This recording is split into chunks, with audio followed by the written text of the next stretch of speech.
Top 5 Shocking Pokemon Go Moments Caught on Tape. Pokemon Go Swatting.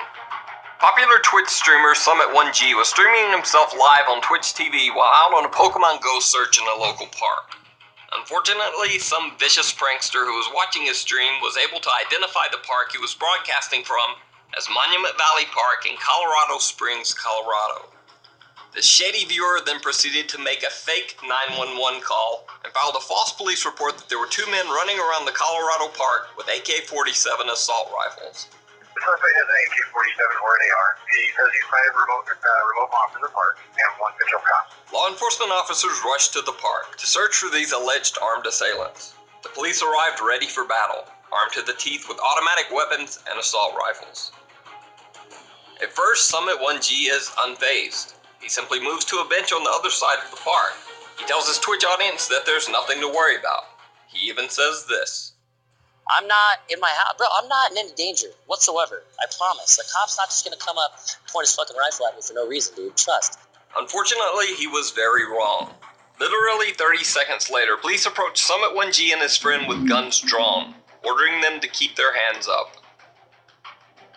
Alright, maybe we are gonna have guns pointed at us. That's not good. Oh boy. I really hope I don't get shot here. Eventually, Summit1G's feed goes dark. Later, Summit1G tweeted to his followers to let them know that luckily, this time everything had turned out okay. Pokemon Go robbery caught on tape. One night, Aiden from the YouTube channel Aiden's Life was out playing Pokemon Go to record for a new gaming video to post to his channel. At around 10 p.m., a man approached him with a bag and ordered him to put all of his belongings inside. When Aiden hesitated, the man pulled out a large knife and threatened him.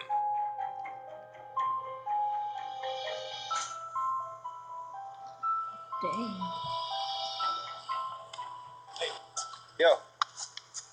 Do me a favor. Yo, what's up? Can I put your shit in this bag real quick for me? What? No, like straight up, we're gonna have a ball. Whoa, what the fuck? Put it in the bag. Are you serious? Straight up. Get it right? Yeah.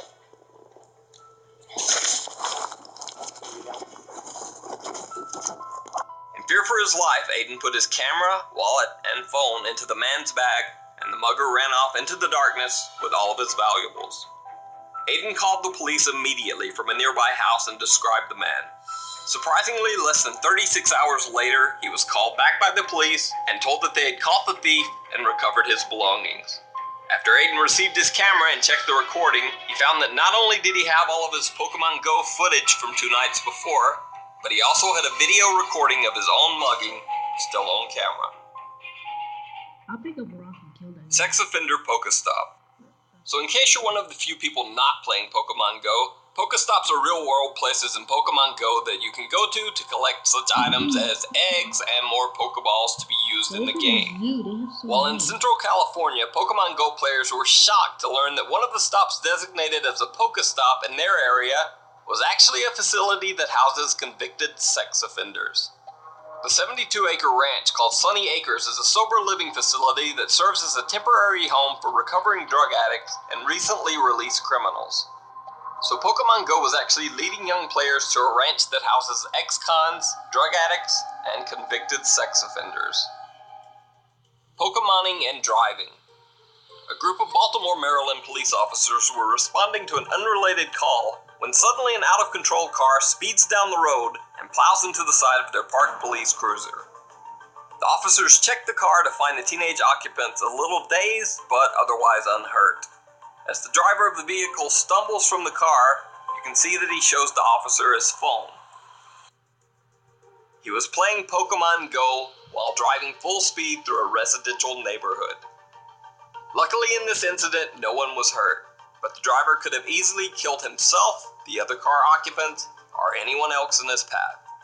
The driver simply responds, "That's what I get for playing this dumbass game." That's what I get for playing some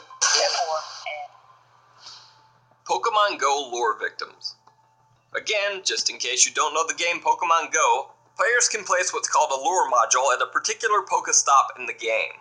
What these lure modules do is emit floating pink flowers to indicate to nearby players that more Pokemon will be appearing in that area for a limited time. So late one night, a man in St. Louis, Missouri stopped at one of these Pokemon Go lures at an out-of-the-way gas station. He was then approached, threatened, and robbed at gunpoint by 3 teenage assailants. Apparently, the 3 robbers had actually placed the Pokemon Go lure there themselves. The sole purpose of the lure was to attract unsuspecting victims to the out-of-the-way gas station, just so that they could rob them. When police later caught the 3 teenage boys, they found that the teens had a history of using the same Pokemon Go lure technique to target other robbery victims. They would set Pokemon Go lures in secluded areas to attract victims and then rob them at gunpoint. The crimes are still that the teens had a history of using the same Pokemon Go lure technique to target other robbery victims. They would set Pokemon Go lures in secluded areas to attract victims and then rob them at gunpoint. The crimes are still being investigated, but the teens are suspected to have used the Pokemon Go lure trick to commit at least 10 armed robberies.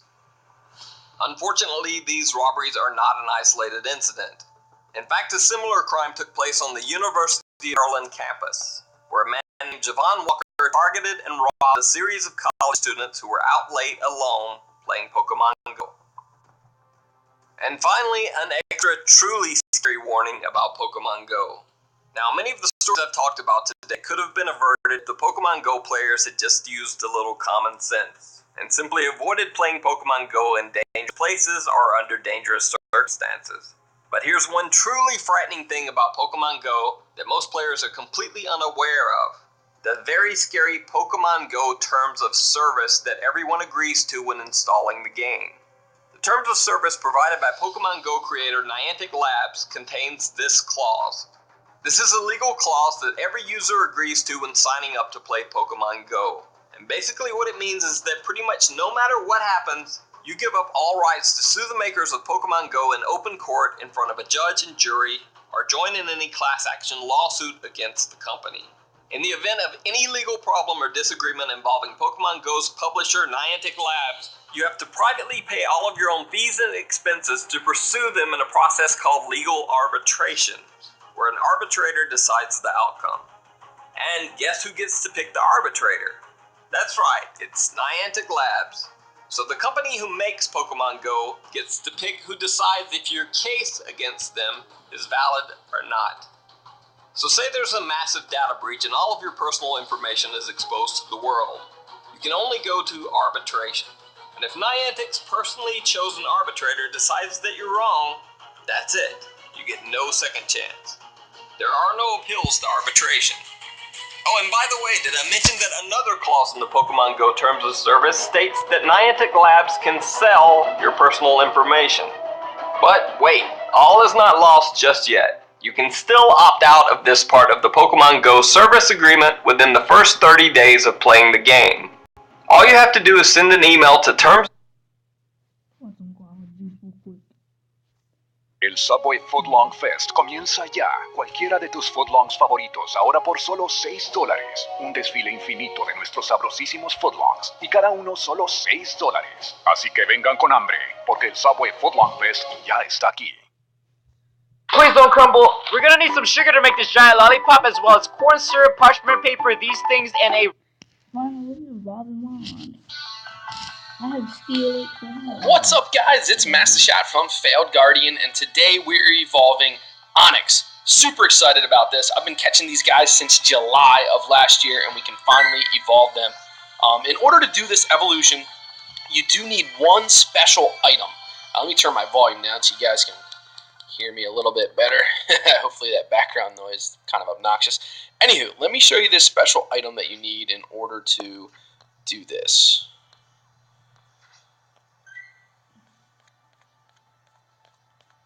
It's called a metal coat, a coating that can make certain species of Pokemon evolve.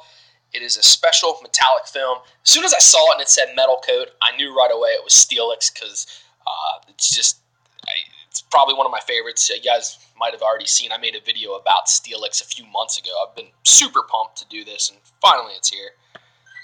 Alright, let's go back and find him.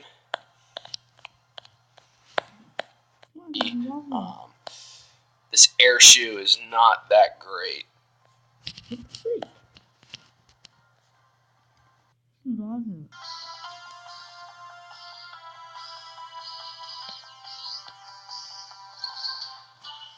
Oh shit!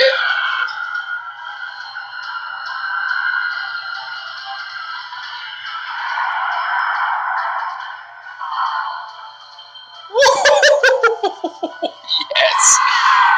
Nice! Oh, it's everything I hoped it would be. Oh, that is badass. Alright, I will definitely make a follow-up video where I'm going to fight him at the gym after I'm done powering him up. This is awesome. Alright, guys, thanks for watching. I'm going to be making that follow-up video. Definitely keep your heads up for that. And real quick, let me show you the other Pokemon that I caught. This is actually day 1. I probably won't get done editing this video and post it until a couple days after the update, but real quick, go to my Pokédex. So here's all the brand new Gen 2 Pokemon that I have as of now, and there's about 25 of them here. Pretty cool stuff. So definitely drop a comment if you want to see like more information about any one of these. I'll be evolved. Right now where I live, you can get so many Pokemon here. So many. Well, anyways, guys, I'm gonna end the video here. Subscribe, leave a like, and comment down below. And I'll see you guys in the next video today.